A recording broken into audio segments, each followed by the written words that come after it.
Peace, peace, peace, and welcome to the rematch. I'm here with my man, Kwame Brown. What's going on, sir? What's up, brother? How you doing?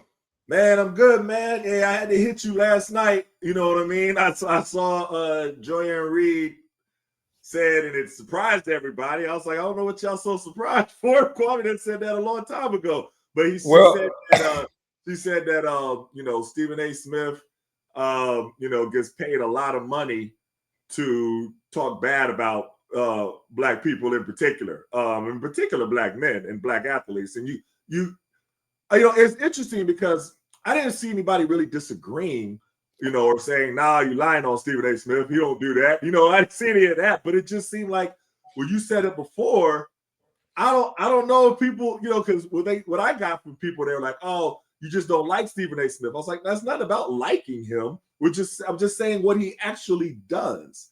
Mm-hmm. And that was my issue. So I posted about it and got a big response. I was like, you know what?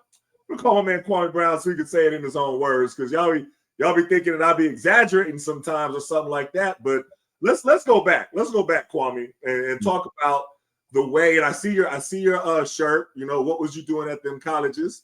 Right, Steve. What were you doing? And break down exactly how it was bigger than him just talking bad about you.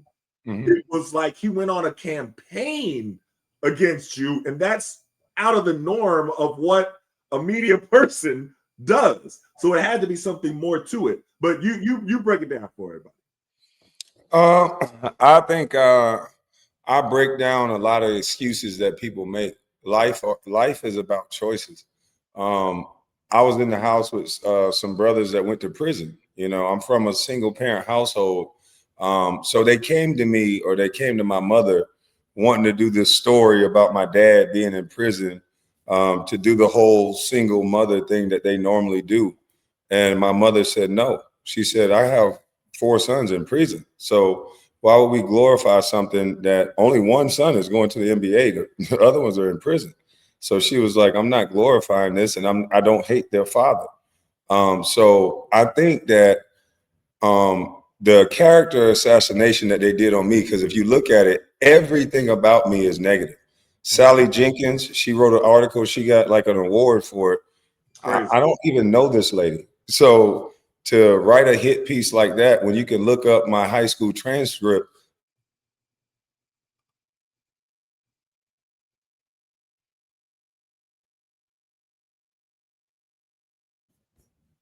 We back? Yeah, you froze for a minute. Oh, I don't know what's going on. That's why I said, what's going on? All right. Good. So you can look up my transcript and see that I graduated with honors, that I was signed, sealed, and delivered to go to University of Florida by my 11th grade year, I think 10th grade year. So a guy that's that prepared that early, 14 years old, working, never late, that guy don't know how to wash his clothes. That guy don't know how to do all the things that this lady was saying. They just gave me $12 million to a guy that she made seem like can't walk and chew bubblegum. And it's because I think that we didn't follow the whole manuscript of get drafted from a black single mama, do this hit piece of, a woman got you there. She gave me praise. She said, my son, worked. My son helped me with the bills. So then they did another piece where they made her look like the poorest woman in the world, had her sitting on the porch and had her looking feeble. And that wasn't my upbringing. My brothers were selling drugs. We had plenty of money, after, I'm not saying to glorify it, but I'm just saying to make it look like that. So on every sense of the curve, they try to make my story look like this. Oh, when it's not that. Right. Is a young man stepped in to fill a gap because a man was in prison, the sins of a father. When a father is not present, things go to disarray. A young man stepped up, worked, did the responsible thing, gave his mother his check, and worked to play basketball and make honor roll. That should be in a fucking movie. I should be getting a Pulitzer Prize or some shit like that instead of some lady who wrote some article that don't even know me. And so if I was a black woman, I didn't have a statue of me. Yeah. But because I don't fit their bill. I don't say what everybody want me to say because I know real life. some of my upbringing, I'm almost done with my book, but some of my upbringing Finally, Kwame, there you go. Had a lot of distractions. distractions. That book a long time ago, but go ahead. I had a lot of distractions. but the way that they tell my story, when every woman would want a son like me, I didn't need a college fund. I didn't need anything. I actually helped my parents and my family. And so to try to write my story as something that's anything other than magnificent, if I wasn't such a great basketball player, that's fine in your opinion. But what I think Stephen A. did by going to those colleges, because I remember standing on a podium one day and they said, "How did you do it?" And I was like, this was easy. It's in the newspaper. I said, "This is easy." I said, I break down all the excuses. I said, my mother was on welfare. I said, I went to the free lunch program. I ate in the same cheese lines as you. I said, so if I can do it, you can do it. I said, I did all that while holding down a part-time job. I literally was going to basketball practice 5 o'clock in the morning. I would leave my house at like 4:30 to get to school, 5 o'clock in the morning practice, or like 5:15 practice. Got to go to school. After school, go to work. Fuck it, I'm stocking the McDonald's freezer till 11 o'clock at night. Wake up, do it all over again, and I still was a McDonald's All-American, Mr. Georgia, and got myself signed and sealed to go to college. All of that while working a job. Yeah. So what is anybody's excuse? If you really want to do something, if you have that why, that reason to work hard, because that's all you need. You need a reason. You need, why am I doing this? Why am I going to work this hard? And I had my reason. I'm helping my mama get out of this hood, get out of this situation. So I'm going to run through everything I got to go through. I didn't feel nothing because I had that why. And so people need to figure out, what are you doing it for? Are you doing it for money? Are you doing it for because you love this thing? What are you doing it for?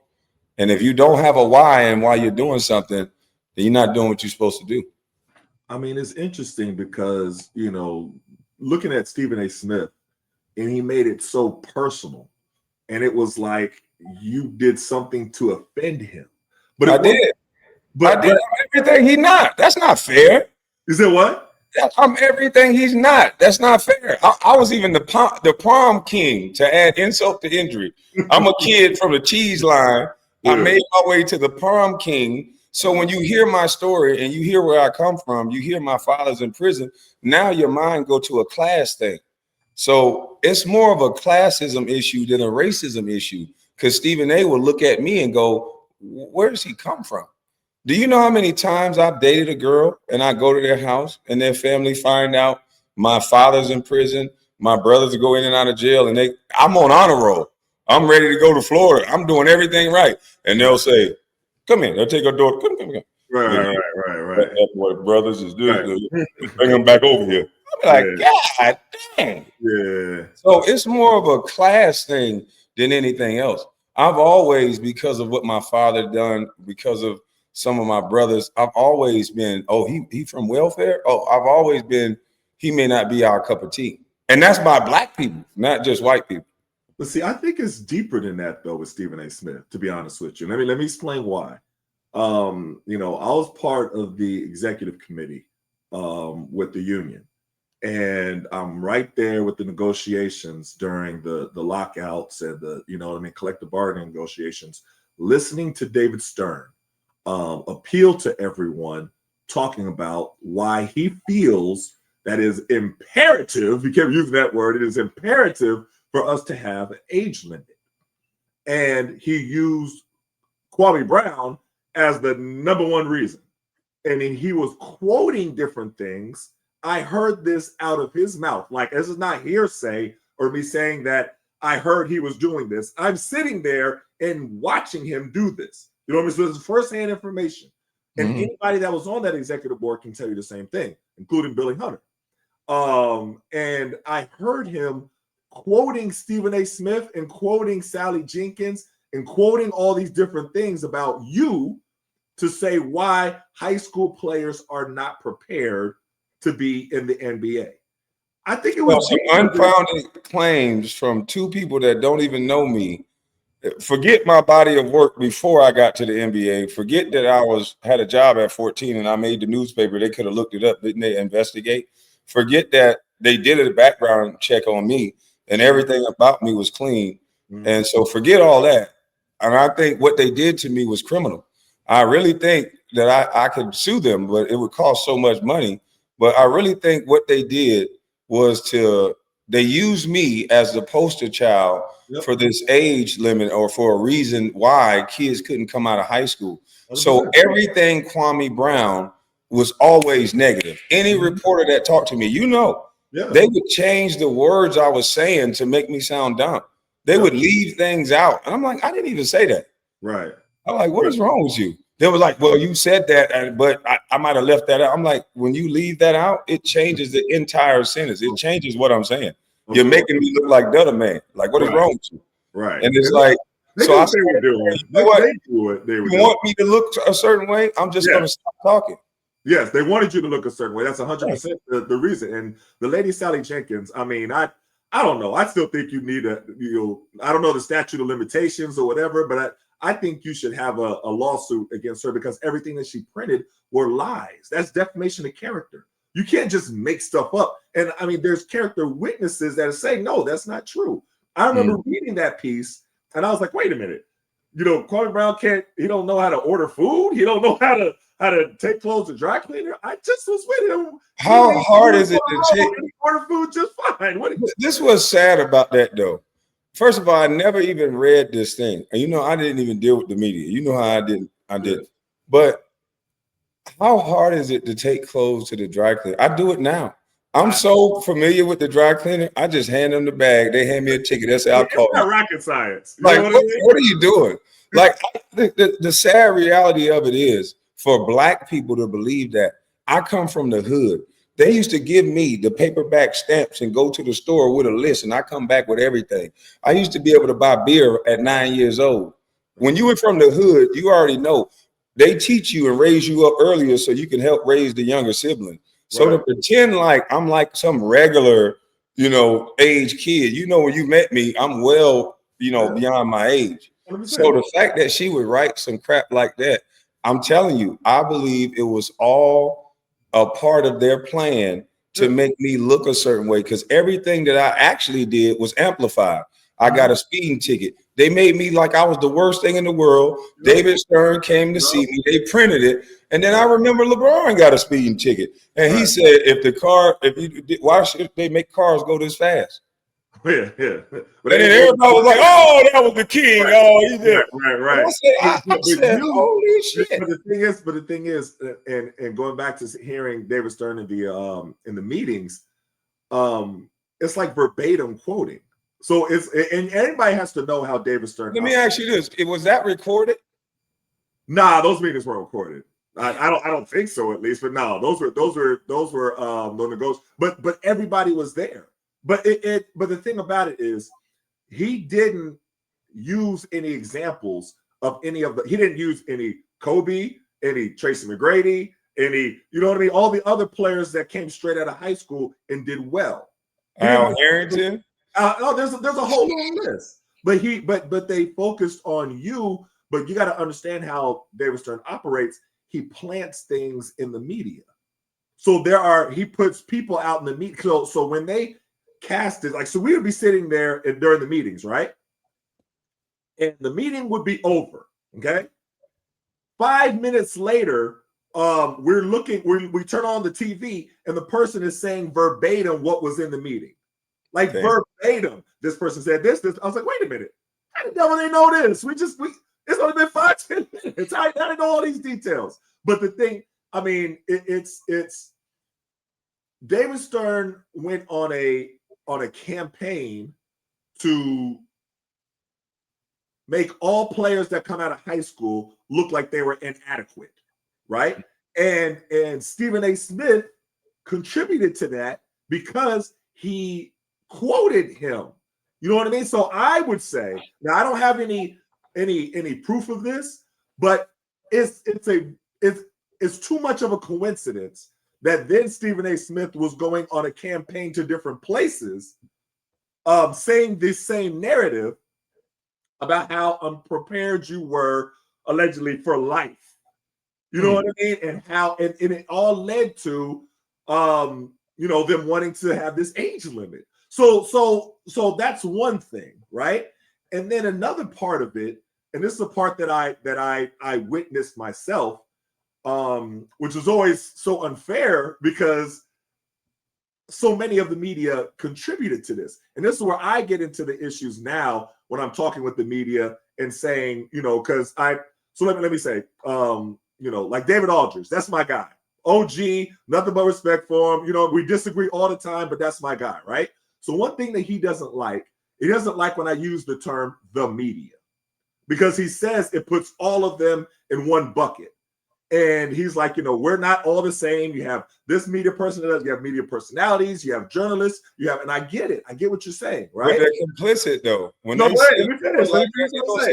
You're right. I'm making a point. So I was like, but I don't hear any of you all condemn when Stephen A. Smith was going on a campaign to denigrate Kwame Brown. I don't hear anybody saying anything. And I challenged different media people. I did a podcast and I the one that Gilbert didn't like that I did with all the media people, and I had Michael Lee and who did I have John Mitchell from the Washington Times. I don't know if you remember all of them, but they was all around when we were there. And then Mike Wise was on the New York Times, and I asked them, I challenged them. I was like, well, I didn't hear any of y'all, distance yourself from the things that Stephen A. Smith was doing. So how are you not lumped in? Because you have to do something to this. You have to say, look, this does not represent me. You know what I mean? Like when if you don't want to get lumped in with it, you have to distance yourself. And it was too much. It was too much money in it. You can say something about Kwame Brown right now, and people have been conditioned so much, you'll go viral. And so Mike Wilbon did the same thing. Yeah. He's another one that would say all kind of outlandish stuff, and I'm just like, you said who?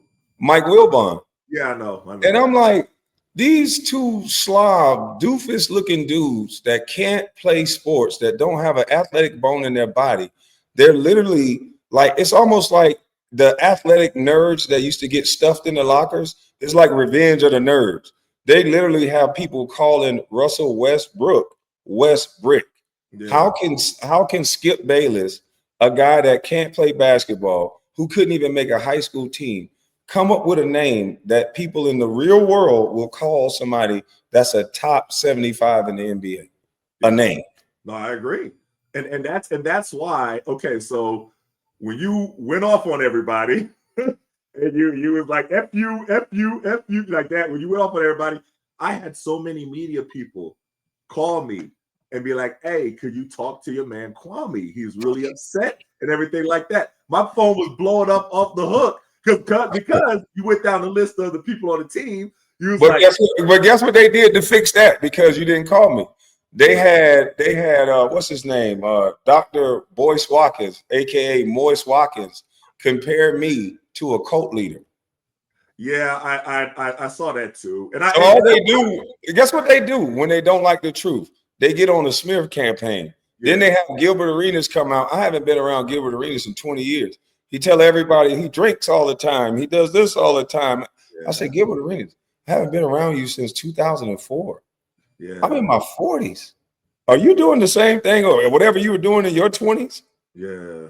Like for just so quick with the slander when it comes to me that I just know that it got to be something else. It got to be something different. Why they want to invalidate my words? But it was so. The thing with Stephen A. Smith, I mean, honestly, all he has to do is say my bad to you. Like, yes, okay, I was wrong, but it's like that pride. Like we're all like that was a long time ago. There's no Stephen A. I don't think he was. I don't think he was wrong. If you listen to Stephen A. Smith, the one thing he tell you the truth. I'm just doing my job. And I do believe you're right. He got paid to do a job. And I wouldn't even know who to start off suing. Like, I guess him and Sally Jenkins and Disney and ESPN. There you go. You know who. The things they said, I'm like, okay, let's match up my real life. Because everybody knows me in my town. My grades are right there. Let's match up my actual life with what you guys are saying, and let's figure out how can you prove this. Because it's crazy what they said. Well, so with Sally Jenkins, she was just, is it Jenkins or Jennings? One of the two. It's Jenkins. Sally Jenkins, she was just making up things. So those were things that were outright lies. I might have to go read this thing. So that is everything that she listed, all the stuff that she told, and she actually won an award for, which is the crazy part afterwards. Those were lies. So that's defamation of character. Like you can prove that. Stephen A. Smith, with what he does, he just went on this campaign of, just calling you all these different names, but he wouldn't stop. Like it's one thing, okay, you've given your opinion, you said what you felt about this person as a player, okay, you said it, and then you move on, right? But he just continuously did it, and it's like, wait a minute, that's not normal. Like, why would you, like, you making this so personal? Like, this has to be something else. Like the situation with Kyrie Irving. It has to be something else. It can't be just that you're that offended by Kyrie Irving, what, because he didn't want to take the vaccine? Because he it's because the popularity. When I went to the #1 draft pick, I'm instantly popular. And you add that right next to Michael Jordan, okay, it goes even worse. So then if I won't succumb to whatever narrative that you want to push, then they'll take that popularity away from you. That's what they do with everybody. Kyrie is so popular because he's not only is he a good player, but he dresses up and he does the commercials where he goes and dresses up at different people. So he has the youth. A lot of the young people know Kyrie because of that. And so when you are impressionable, when you can control a lot of people, if Kyrie stand up and don't take that thing in his arm because he don't know what it is and that's what they're pushing, then he might encourage all of his followers, which is a large following, to do everything. And so I did a check, right? Most of our, if not all of our A-list celebrities that are Black, they're all Democrat and they all say the same exact thing. And if they fall out of line, they treat them like Kyrie. Kyrie was one of the only Black males I've seen besides the young man Jonathan something in Orlando. Jonathan Isaac. That was vocal about not taking that jab. Jonathan Isaac was able to play in Brooklyn, but Kyrie wasn't able to play in Brooklyn because nobody knows who Jonathan Isaac is. Not a lot of people, but everyone knows Kyrie. So he got to be extra punished because he got out of line because he's an A-lister. Yeah, but I think it's more than that, though. That's it, though. You know how many people Kyrie could change their minds about having their own thought? Most people scroll through Instagram, find out what they're going to eat based on where Cardi B is going, based on where Meg Thee Stallion is going. That's why she was at the inauguration. I'm telling you, they go get a celebrity to coerce people to do everything. That's why I don't succumb to this celebrity thing. Yeah, but with Kyrie, it was so personal with Stephen A. Smith. Like it was like he personally offended him somewhere where that it was like something else that we don't know. He should be lucky. Kyrie should be lucky to have that type of money. You're an A-list celebrity. Just get in line with the rest of them. Now, the first thing they attacked with Kyrie, they had Stephen A. come on camera. If I was somebody, I wouldn't trust him with a long-term deal. Yeah, that's crazy. That is crazy to say for a media person to say about a player. He's doing his job. He gets paid to do this. And when I said it, nobody was examining it because they kept saying, no, Kwame's just mad about what he's saying about him. Two things could be true. I could also be mad, which is encouraging me to look at him a little bit deeper, which I discovered that this is his job.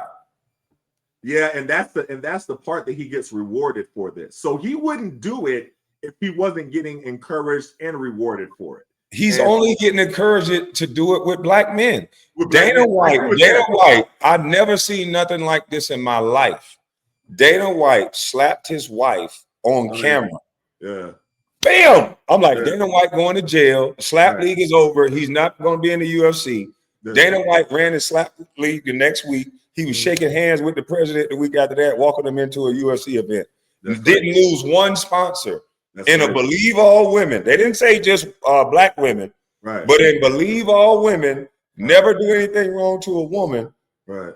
And so I believe they use our women like a cult. Only, not all, but I believe the ones that get involved, because my thing is this, what white people showed us is that, hey, we mind our business when it comes to our own. That's his wife. She hit him first. That's their business. Because you notice, I never heard anybody say anything about any black woman hitting anybody first. The first thing they noticed when Dana White hit his wife is that, oh, she hit him first. You can see a segment that where Molly and Stephen A is up there saying there's no reason to hit a woman when it was Tank Davis. They said no. Right. And right after that, they said Dana White's wife hit him first. So I'm thinking like, wait a minute. Yeah, the rules change. The rules change. Yeah. 100%. How is that? No, you're right. You're right. It's not even. That's Floyd Mayweather went to jail. Yeah. And we got one we don't have one picture of him hitting this girl. We don't have one picture of a bruise. And I seen Floyd Mayweather knock somebody out. Right. But I've never seen a picture that she was bruised, and I never seen him hit her. He went to jail for 90 days. Dana White did it on camera. Oh, that was just the first time. I mean, the thing that's frustrating to me, and that I get a lot, and I'm gonna keep challenging different media people on this because they don't like when I keep saying this, is that you're either part of the solution or you're part of the problem. They all are the problem. But not even the people. So it's so crazy. So I did this discussion with David Aldridge and Mark Spears, and after we did this, we're talking about the media, the role of the media, everything like that. We're going back and forth. We're agreeing, we're disagreeing, but it's a great discussion, right? After the discussion, Mark Spears texts me and says, "Hey, that was a great discussion." He tweeted it out. Let me know if you have any clips. I'll put it like it was a great discussion, right? Somebody called him. So then I posted something and I said about Stephen A. Smith. And I said, Stephen A. Smith has just as much power over his audience as Tucker Carlson has over his demographic. And I put a picture of both of them up. And I said, that's why they both have to be very careful with their words, and they can't talk recklessly because of the amount of influence that they have. So that really actually is a compliment to Stephen A. Smith, saying how much power and influence he has, right? What did Mark Spears do? He immediately deleted a tweet, and then he did a tweet. He's like, I wish I would have never come on this show with Etan Thomas. I cannot, but he tweeted that out.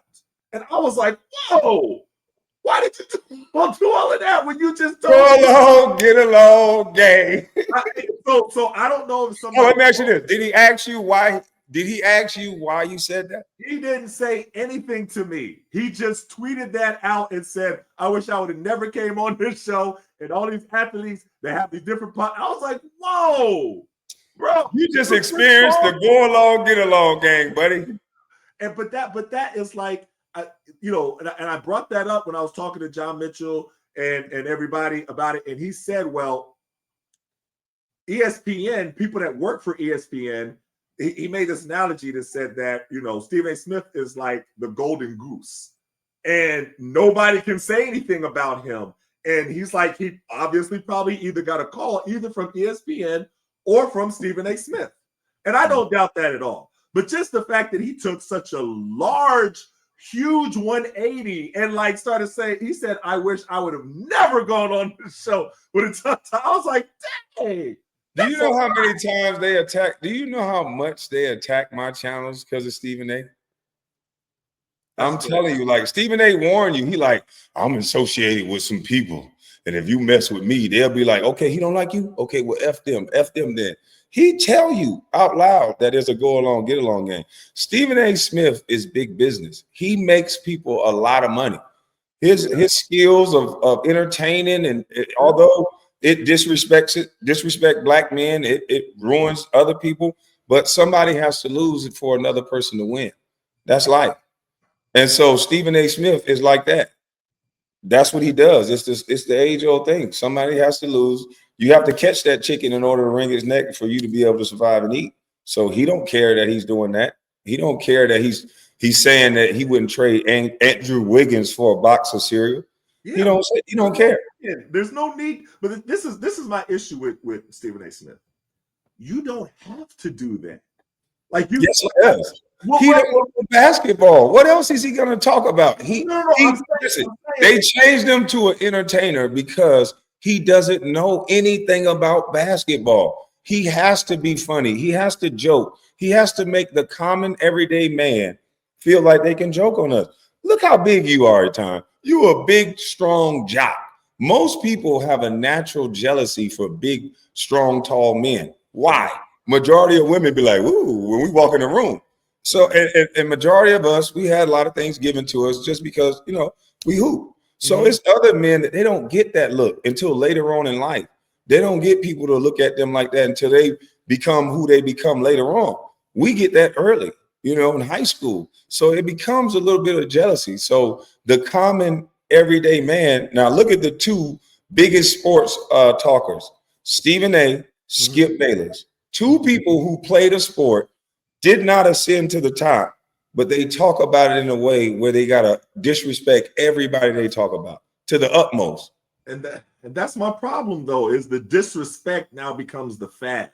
So like now they made it almost commonplace to disrespect athletes and to talk bad about athletes, because then you see fans in the comment section over there in the arena, like yelling different stuff. And I know people always heckle, that's not like a new thing. I'm not saying they invented that, but they made it very popular where every show you have, and they'll even bring former players to come on and join into that of just bashing players. It's not enough to just say, he didn't play well tonight. He had X amount of rebounds where he should have this amount of Now, being critical, that's fine. That's part of that's what you're supposed to do. But what they do is make it personal and bash the person. He has no place on the team. He should be, somewhere bagging groceries because he's playing and that kind of. And I'm like, why does it have to be all because that's what people want to hear. It's ratings. They don't care they don't care you got kids.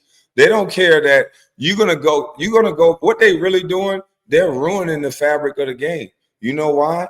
They want to tout these celebrity star players. They're not going to go back to the neighborhoods and really impact the kids. The players that go back to the neighborhoods are the Royal Ivies, the Kwame Browns, the Etan Thomases, the ones that can connect with the youth still. We go back there, and now what's going to happen is now the kids are, instead of learning, they're going to be watching ESPN. Some of the kids are going to start saying things that Stephen A. is saying. Or the average media is saying. So how can they learn? How can they learn a craft or be inspired when you're ridiculing grown men and kids are seeing this? So it's all the system. And so AAU is suffering from it. Everybody just plays like Steph Curry, step back, step back. I don't see none of the NBA players really going back into the neighborhoods and going and give free camps. They're charging kids. They can't pay for that. I used to go back and give free camps because you're supposed to pay this game forward. Kobe Bryant, he was a student of the game. He taught other people this craft. And as a hooper, that's what you're supposed to do. You're supposed to go back and show a kid a couple of moves, whether it be your kid or someone else's kid. We have a gift, and this gift is to be shared. And it's just amazing. When you touched on it, you said it's like there's this jealousy and resentment that comes from a lot of media people and people in the media towards athletes, and any athlete can tell you that they have felt that in some way or another. It's funny because going to drive my kids to school, I listen to NBA TV sometimes, and Frank Isola and Brian Scalabrine, and they're always on because they're always on the channel when we do. And Frank Isola has such a big problem with former athletes having podcasts. Like he always talks about it. And I'm like, bro, why are you so why do you hate that so much? We're infringing on something that he's supposed to have. It's supposed to be special to them. So it's like that, Tyrese, what else do you want from me? It's like we already rich, we got money, you're already tall, you played in the NBA, now you're going in my podcast page. Yeah. I think he's right, man. He mad. I'm like, bro, I hope every athlete gets some podcasts and talk about, because don't mess that man pockets up. Man, listen. They want it to be where you have to go through them if you want to talk to the world. They want it back because that's how it used to be. So it used to be that way where you didn't know anything about a player unless the media wrote something about him, and then that's all you knew. Yep. You know what I mean? It's so crazy because I remember when I was with the Wizards, you remember how, especially when MJ was there, that was when, I don't know if you know this, so that was kind of like the start of when the media would be around shoot-arounds. They weren't at shoot-arounds before, but with MJ, they wanted all this access all the time. So whenever we turned around, there was media people, right? We come out of practice, we come out of the shoot-around, we get to the hotel, we get to the... It was so much better when he left. There, and then it all left, right. But they was always around, and they would be trying to get you, tell us what you see, tell us what, tell us the inside, everything like that. Try to get you to slip up with just anything. Check this out. So it was afterwards, right? And I was looking at the war and the invasion of Iraq. And I was like, I don't like how this is happening. I was like, you got these little kids. I don't see the weapons of mass destruction. I'm saying, so I was against it, right? I went to the Washington Post and the Washington Times. I said, I want to do an article talking about why I'm against the war in Iraq. They were like, no, we can't do that. They thought you was crazy, boy. It was like, no. I went to all the media people that was. Wait a minute. What made you think you could do that? You're an NBA player. But that's what I'm saying. Like, you want that, but that they want you. So if I would have said something ignorant, they would have ran and wanted to print it like if I would have been talking about. But see, the reason why you can't do that is because you signed a contract. So the NBA at that time has your image and likeness. So if you would have said something, anything is going to be offensive because you're not going to go with the mainstream. Right. You're going to say something that is going to be offensive.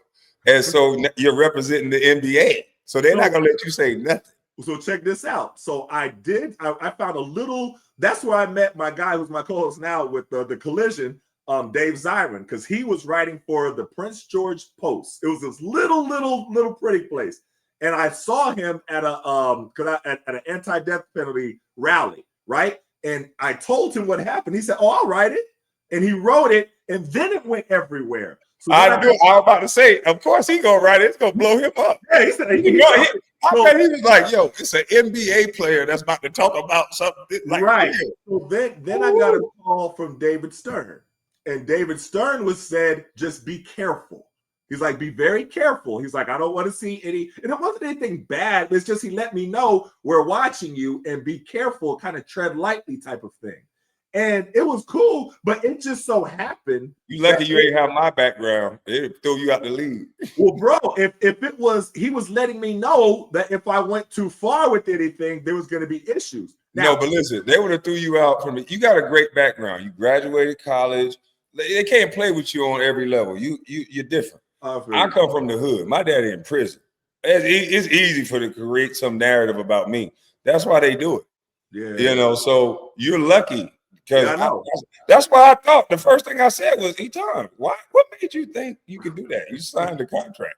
It is great. It just so happened that Abe Poland called me up into his office one time. And it just so happened that I was lucky where he agreed with what I was talking about. And we had this long conversation. But if he would have disagreed, I would have been out of there immediately. Like immediately. Like if it was something like whatever it is. And that's the part where people have to understand, like right now, the media wants to control the narrative about players so much, and it frustrates them that they can't because players can control their own narrative.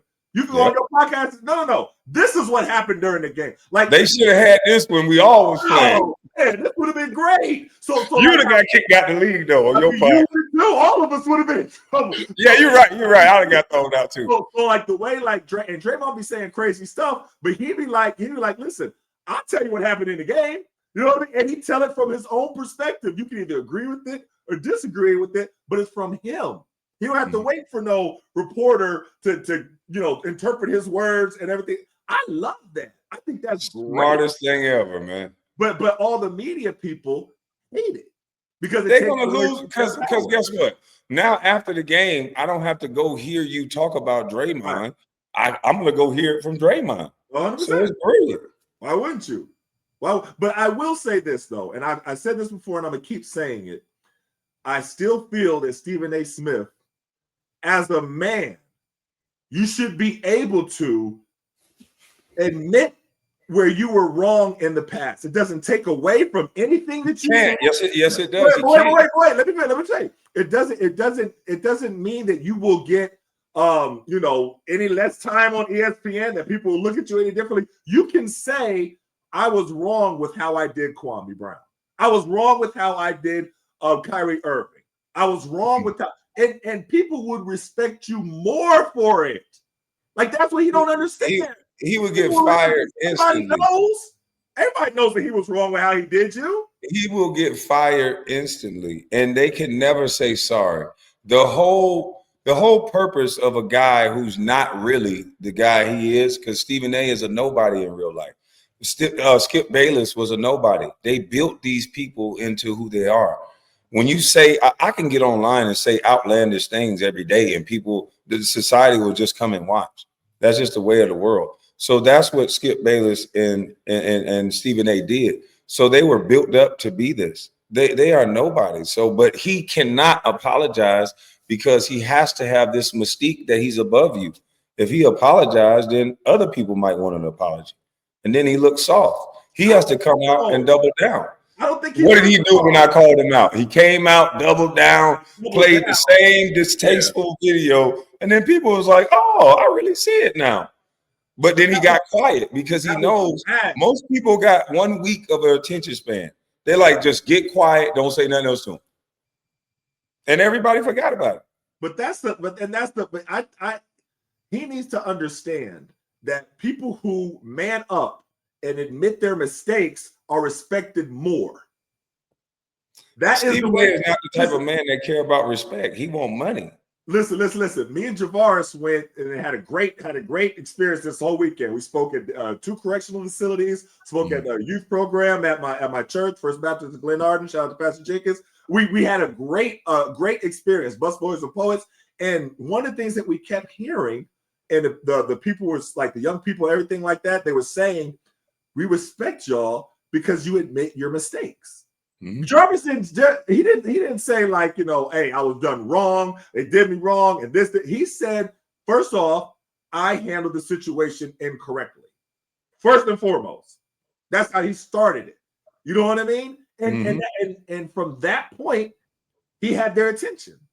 And that's what I'm saying with Stephen A. Smith. People will respect you more if you admit your mistakes, not when you're forced to admit your mistakes. Like, so when you what was the case with the white lady from ESPN? They got mad at him when he said something. It was something about domestic, and then he was forced to apologize. That makes you look weak. You know what I mean? Because you looked weak because But when you put it upon yourself to say I was wrong in something that and everybody knows, ain't nobody trying to get you to force you to apologize to Kwame Brown or Kyrie Irving or something like that. Nobody's forcing you to do that. But you can honestly say, listen, I could have handled that situation better. You know what I mean? I was looking at this and whatever, but start off with an apology. And that's what I urge him to look into himself, to man up and be able to say when he's wrong. Everybody makes mistakes. Let me ask you this. If he does that, But Etan, if he does that, then the person who paid him the money, because he didn't go to that college or that high school for free. So then the person who paid the money is going to feel some sort of accountability. So who paid him to go to those colleges and high schools? And like, what did they learn? I know you do public speaking, and you're a college grad, you have experience. So they're going to learn something from you. Yeah. What did those kids learn from Stephen A. by saying, because we got to ask the who, the why, the what, the when. Right. What did they gain out of Stephen A. telling them how bad of a player I was? That's true. You're right. No, you're right. And who paid for that? You're right. That's the real issue. So he's never going to admit it because he's going to implicate everybody who had a hand in whatever they did. That's whack. That's whack. That's all I can say. This guy got paid speaking engagements and ran he turned into like a stand-up comedian. Yeah. On Kwame Brown. On Kwame Brown, yeah. That's crazy. But then the head guy at ESPN First Take. Yeah. Yeah.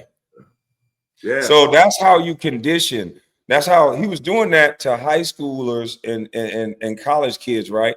So now it's 20 years later when Gilbert Arenas say anything, those kids still remember Stephen A. coming to their high schools and their colleges. They still remember laughing. So anything Kwame Brown says, we just remember him as a bust. I'm like, how old are you? Like, how do you know I even played? Right. Like, it makes sense the brainwashing that he did to these kids. Yeah, that makes it even more. That's like, it might not even be something that he believes. He was just paid to say it. So he did it. And that's, all money is not good money. You know what I mean? It's not. I mean, it's the media has so much power in being able to shape that's what Malcolm X said a long time ago. He called the media the most powerful entity in the world because they have the ability to shape the minds of the masses. So right now, you know what I mean? So I have this shirt on, pay us what you owe us. Right now, the media is showing WNBA players like they're completely insane and like out of their minds to not take the deal that the WNBA so graciously gave them. And it's a monetary amount that they would at least be guaranteed this amount. And I was looking at it, I was like, yeah, but what they said was they wanted to grow with the league, whatever that percent. So they wanted percentage. It wasn't about the amount. So basically what you wanted to do was to give them an advance and not give them no royalties. Like you don't want them to grow with the league. You know that the league is going to grow. You know that if the league was not going to grow, you would not be expanding for new teams. That's not the way that it works. So you know that the potential, you know the TV deals that are going to come down the road. You know that you know where it's going, and you know to grow with it. But the media is shaping it to where the WNBA players are ridiculous for not taking this deal. They're getting this much more money. They wanted more money. They're not without explaining all the other part. And that's where I just want to encourage people to look deeper. When you see a media person or the media do a hit job of really trying to denigrate someone like a Kwame Brown, you got to ask questions. Somebody's paying for that. Yes. What do they gain out of demonizing this person the way that they are? Yeah. And there's always a reason. It always comes down to this. That's what they're coming out with a documentary about me at the start of the year. It's like a forced documentary from Gilbert Arenas, a little employee from Underdog. Wait, you said they're coming out with a documentary about you? Yeah. Another smear campaign piece. I think Gilbert is paying for it. I don't know. He works for Underdog though, but Gilbert, this is how Gilbert works. He says, "Oh, it's over. I'm not going to get involved." The guy that does his edits, the guy that works for Underdog, he's the one doing the hit piece. It's interesting because right after me and Javaris spoke at Unashamed, the youth group was called Unashamed at my church, right? There was a brother that came to me and he said, "Hey, I saw what you was trying to do to get your teammates to get back together and like to not, have any kind of quarreling and going back and forth and everything like that." And he said, I like the part that Kwame, and he said that it wasn't a beef because it wasn't something that he was feeling towards him. It was the other way around. And he was like that Gilbert is the one. So he broke all that down. And I was like, he was like, I appreciate you trying to do it. And he was like, don't give up on it. I was like, I don't know. I think that ship has sailed. And he said, no. He's like, because the image of, and he talked about when Magic and Isaiah sat down. And then he talked about, he said, I want you to try to think about doing something with MJ and Isaiah Thomas. And like, I was like, well, what you want me to do? Turn water into wine next? Those two hate each other, boy. That's a lot to try to do. So then I was at Wegmans, and this lady, Miss Gwendolyn, stopped me, and she said the same exact thing. She was watching. She was like, "No, that's good. I'm glad that Kwame said that he was willing to do it." He's like, because young people saw that, and they were very impressed with Kwame. But then they looked over and saw Gilbert, obviously not stopping because he's making video after video after video saying this, talking about this, making jokes and all that stuff. She was like, you did what you was trying to do was admirable. And she said, maybe it just isn't time to do that right now, but maybe later on it could. It's never going to stop. I'm telling you, you got to go back and look at the views that Stephen A., Skip Bayless, and Will Bond got for 20 years from talking about me. You got to go look back at the views. It's too much money in not talking about my name. I'm going to be mentioned by some media person in some way, shape, form, or fashion. I think Gilbert Arenas is going to have me on a cycle. He has bots, I believe, and fake views, I believe. And then what he does is he keeps me in the algorithm with his shorts. Everything Gilbert Arenas is now attached to Kwame Brown. If you look up his net worth or if you look up Gilbert's net worth, it's going to be matched with Kwame Brown. They matched him with that. They matched him on Google. You type in my name, Gilbert Arenas comes up, and vice versa. So he just mirroring himself to me. If you go look at his page, like the people told you, he ran shorts. Now he's about to have his editor do a documentary that they're going to release. Then when everybody else see that, he'll find a way to come back out and start talking about me again. He makes too much money off of it now. But that's the thing. How much more powerful would it be, even if he wanted to try to monetize this? How much more powerful would it be? And you tell me, to monetize the opposite, where you guys are like, because people talk about that Magic and Isaiah thing, and that happened a long time ago. Like that was a powerful moment in sports history. You know what I mean? I look at it and I say, y'all could be the modern day of that powerful moment because everybody knows. Like if you can want to monetize something, you can monetize that, and everybody, even the people who aren't even that interested in basketball, would look at that and be proud of the image. I think people should look at it like this. I'm insulted that they think that I should get with Gilbert Arenas, and here's why. Okay. Gilbert Arenas is everything I'm not. Gilbert Arenas Gilbert Arenas thinks he's better than people. Gilbert Arenas came to pre-draft camp in front of everybody and said he wanted to be an international pimp. I worked since I was 14. I have purpose behind me. I have a breaking of a legacy of going to prison and all that behind me. I'm not a playful guy like Gilbert. I don't look at life like everything is a joke. And so it's not beef for me. Gilbert just knows I'm everything he's not. I'm a real serious person. In real life, I get respect because of my hard work and things that I put in and things that I've overcome. Gilbert has gone through life being a silly kid, being able to get away with everything because he plays basketball. I don't have gun charges in college. I haven't done all the things this guy has done. I haven't locked Richard Jefferson in a car and played porno. I haven't brought P. Diddy to a party to be an all-star. I haven't done all these silly, dumb things. I don't plank in bathrooms. I don't do all the weird stuff. So I don't even like my name associated with Gilbert Arenas. I would never do cornball stuff like bring a gun to a locker room and put it on a chair. A gun is nothing to play with. It's a weapon to it can be a paperweight or it can unalive someone. So I don't play like him. So I don't want to be associated to a guy that just played. That's why most people in the NBA, including the Wizards, did not even deal with Gilbert until he started going back and forth with me. So every facet of Gilbert Arenas' life got better when he started going back and forth with me. They invited Gilbert back into the Wizards because I said on camera, the Wizards don't know how to run an organization. And they allowed Eddie Grunfeld to ruin their organization. And so, and they wanted to trade me for Elton Brand. So they started running negative stories about their product. I didn't have small hands. I had broken hands because the guy knocked out for hitting me in a nightclub. So instead of telling the real story, they tell all these lies and run these smear campaigns.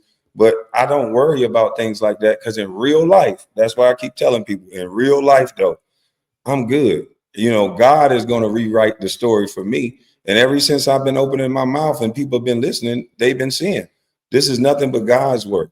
Gilbert Arenas has been placed on me like another Stephen A. Smith. For another black man that haven't been around me for 20 years, to just come out and say, oh, he's drunk, he's drinking, he's beating a woman, he's doing this. I don't play like that. So I don't want to be associated to a clown like that. So for people not to really see that this guy always says the worst things about Kwame, this is something deeper than that. They don't need to become together. Kwame needs to stay far away from that guy. There's some sort of jealousy. There's some sort of something. The guy said he wanted to put a pistol in my throat. I don't want to come around somebody that stakes something like that. Over what? We've been on the internet. You come online and say, I want to put a pistol to your throat. Really? Yeah. And I got family members that really love me, that got time behind their name, that you've been traveling all over the world going to these little big threes. And you see, he's a basketball player and he pop gums and say things like that. But all of my family ain't basketball players. And so the society will let him get away with saying that. And instead of checking him, instead of everybody saying, yo, bro, you just threatened this black man for no reason. Instead of people saying that, they want to fake it like that didn't happen and say, Kwame, just come by out. No, my training says I watch him closely. My training don't say have a man threaten me and then I go do a podcast with him. I'm from the hood for real. I don't never let somebody threaten me and I go hang out with them. That ain't how I work.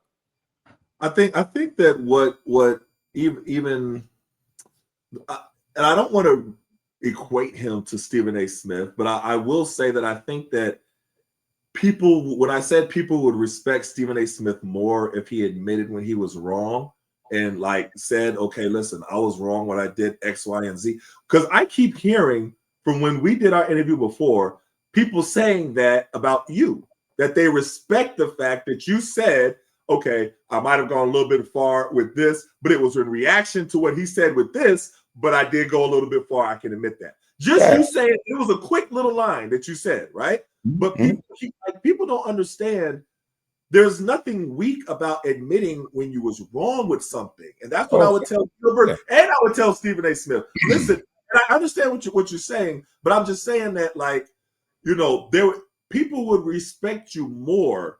And you have a group. I'm talking to Gilbert. You have a group that's going to cheer everything that you do, no matter what it is.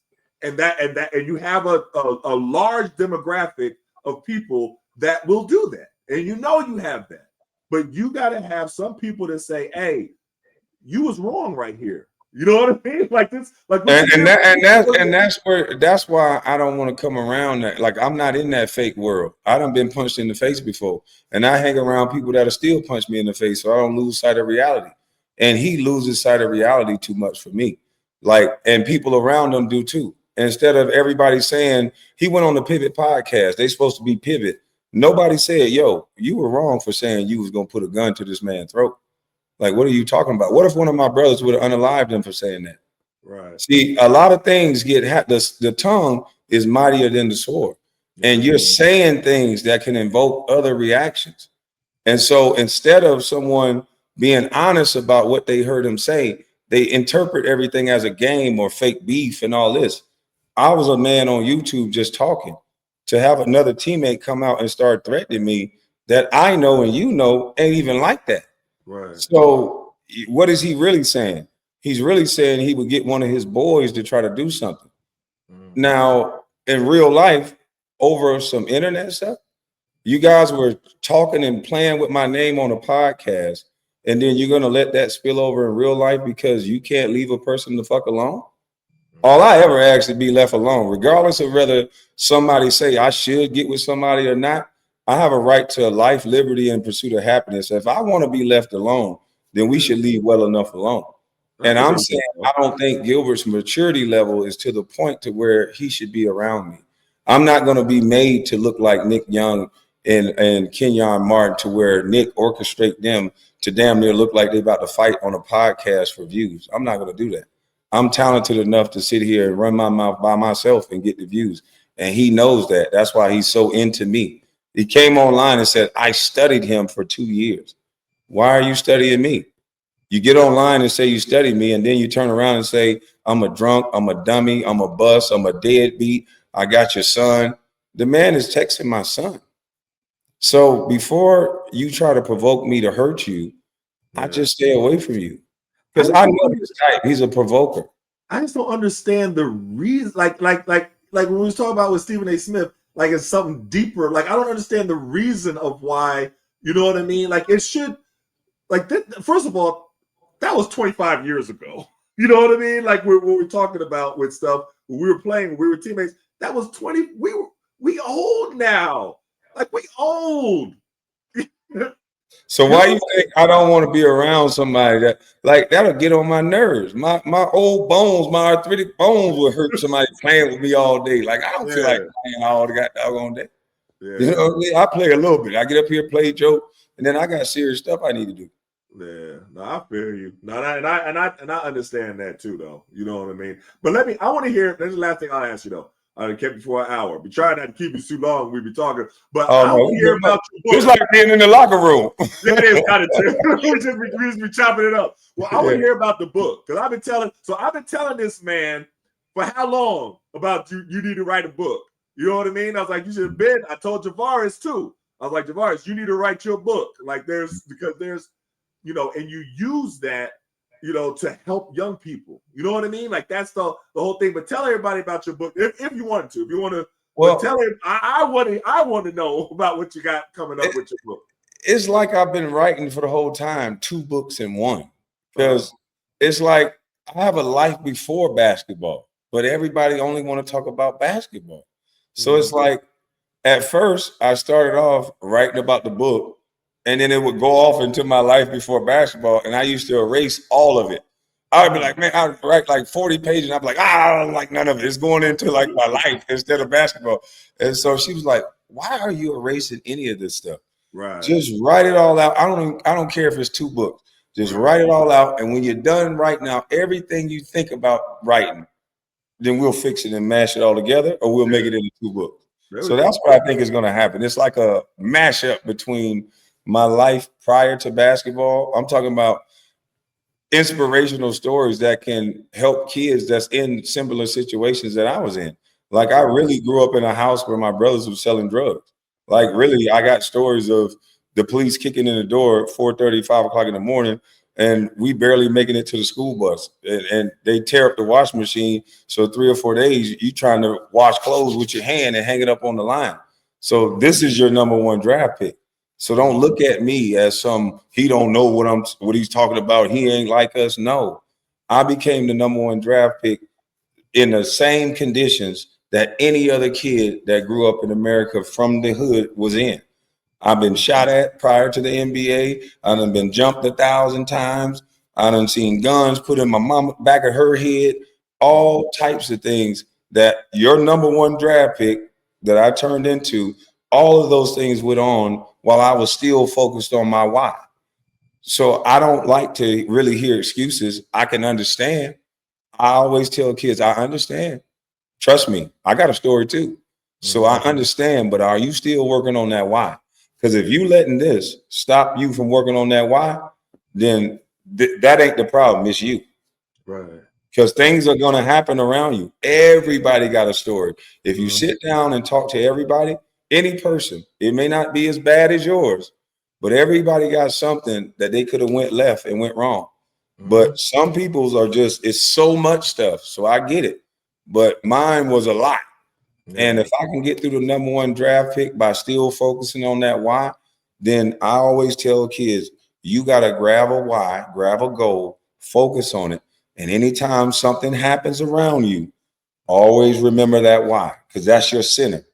I'm still going to keep doing what I'm doing because I got that why in spite of that. Because a lot of times these kids get so emotional.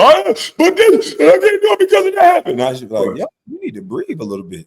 You got to focus on your why. And then, that'll calm them down a little bit sometimes, not all of them. Yeah. No, that's powerful. So when do you think it's coming out? Man, you know how I am, man. I'll get the smoking one and write some more and be like, I'm done. And then like, don't do that yet. I'm gonna keep going. So hey man, well, when it's my time with it, man, because I know everybody working on it. Hopefully, I'm not like my boy Dr. Dre. I had to wait so long. Dr. Dre, I saw one thing where he was with he was working with somebody's niece. I'm like, man, this album ain't gonna come out for another 25 years. Don't get me hyped with Dr. Hey, our back gonna be out, but we still gonna be like, it's a banger, boy. It's a banger. No, but when you do come out with the book, man, let's do some stuff around here in the DMV, like speaking at some different spots and everything like that. I mean, gotta tell you, what I did with Javaris, what we just did, it was amazing. And man, like, call me up when you need a speaking buddy, man. Let me know. I'll definitely do that, man. Because it's I was chilling for a little bit, during COVID. I was like, okay, I'm gonna let y'all go ahead and handle that. I was chilling, you know what I mean? But now I'm getting back into more moving around and speaking more. So I'm gonna holler at you though. Let me know. I feel like you owe me anyway. Scanning her, me taking me to that spoken reasons where they sit there and yell at the microphone. Spoken reasons and spoken word, Kwame. Oh, spoken word. I was in there like, reasons. Hey, look, that's the first. I'm a country boy, man. Hey, man, listen, but after you saw the whole thing, it was kind of dope. How they was expressing themselves. Yeah, it was dope. I appreciated that though, but from being from the South, they teach you to be humble. That was the first time I experienced something like I'm sitting there like she built up and she started hollering. I had to look around like. I mean, that's the whole thing where it's like with spoken word or poetry and stuff like that, it's about expression. So how are you expressing whatever it is? And that's what, I encourage young people a lot of time to write because you can get your emotions out. It can be therapeutic. You can, you can have an angry poem. You can have a sad poem. You can have a, love poem. You can have one where you're talking about something that you believe in or a topic like it. You can do a lot with writing. So I appreciate it unlocks something different just in that little vibe and that little environment. So it's dope. For sure. All right, man. That's what's up, man. Hey, I appreciate you coming on, man. Keep doing your thing, man. Don't. I know you ain't letting nobody, but it is funny how people all, was like, oh, well, Stephen A. Smith do be kind of like that. Probably said that a long time ago. It's all good. Hey, I'm shout out to Trinidad James, but I think they're gonna Trinidad James me. They right message but wrong messenger. That's how I think it is. He wasn't wrong about some of the stuff he was saying. They just didn't like that he was the one saying. So you don't be letting people like control who you are and control your whole, narrative. You know what I mean? So even when people like, and Stephen A. Smith might see this and might see people talk about it and come out and say something else again. But the thing about it is that, hearing you talk, hearing you speak, hearing you break stuff down, they're like, no, that's not, it ain't even about that. If Stephen A. Smith is still talking about, showing clips where you missed a shot or something, like, bro, that was 25 years ago. You got to move past that. I'm talking about. Listen, I told you we haven't had a conversation with people in over 20-something years, 30 years. What people do is they find a way to deflect from what you're actually saying. I came and spoke directly to Stephen A. Why were you at them colleges, boy? He go play a clip that I can't make a layup. What? That ain't got nothing to do with nothing, though. But it distracted people for a while. That's what they do. They don't have conversations anymore. It's I don't like your tone. Right. I don't. You're ism. You're some sort of ism.